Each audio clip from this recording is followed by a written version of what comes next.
waaw wax naa kii parrainage bi commencé nañ ko ci semaine bii et yaakaar naa ne fépp ci Géejawaay responsable yëpp takku nañu pour bootu ci ginnaaw le coordonnateur départemental Aliou Sall pour def liggéey bu mucc ayib ci wàllu parrainage boobu ñun fii ci Wakhinane Nimzatt léegi rek jigéen ak ndaw yi nga xam ñoo fi daje woon ci ñaari fan ñoom seen liggéey bopp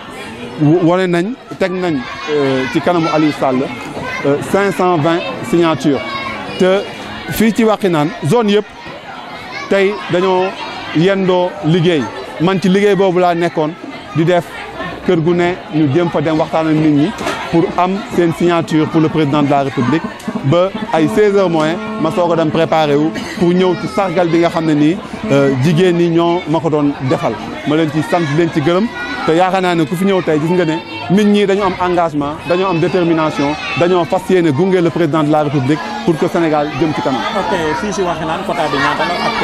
nan ngeen fas yéene def pour. waaw quota bi ñu ngi ko teg ci fukki junni ak juróom-ñaar ak juróomi téeméer wante ñun dañu ne danañ ci def ñaar fukki junni fii ci Wakhinane Nimzatt te yaakaar naa ne ni ñu commencé semaine bii buñ teggul suñu tànk loolu moom ci ay fan yu néew danañ ko atteindre incha allahu rabbi. ok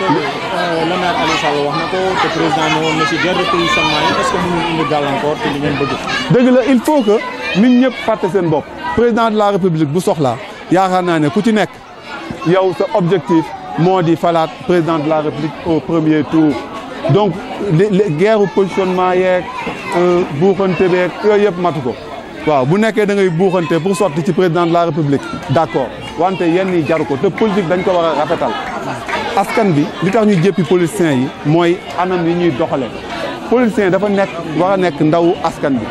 te loolu tamit valeur yooyu lañu président de la république di jàngal muy valeur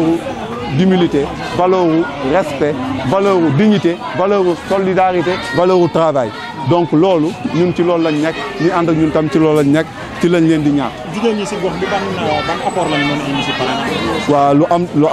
lu am solo lu am solo lool parce que ñoom dañoo jàmbaare lool ñoom ñoo man góor loolu moom kuy wax yàlla wax ne jigéen ñi ñoom ñoo man góor ci wàllu parrainage bi parce que liggéey boo leen ci dénk niñ koy defee ci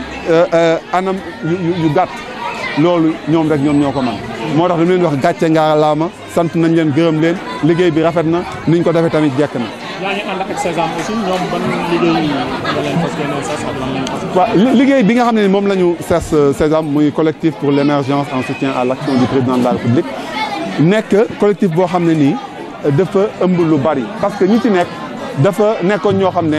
ñu ci ëpp daaw ñu daa def politique ñu xëcc leen pour ñu gunge président de la République wala dañoo nekkoon ci association yi nekkoon ci daayira yi nekkoon tamit ci mouvement sportif bi am ñoo xam ne nii ñu ngi nekkoon ci yeneen parti ñu fexe ñu ñëw gunge ñu ci liggéey boobu am ñoo xam ne tamit APR lañ nekkoon mais dañu ne li président de la République am na li nga xam ne valeurs yi nga xam ne moom lay incarné li nga xam ne moom mooy idéo alliance pour la République muy travail muy solidarité muy dignité valeurs yooyu ñu jël ko def ko seen bopp xool li nga xam ne moom moo nekk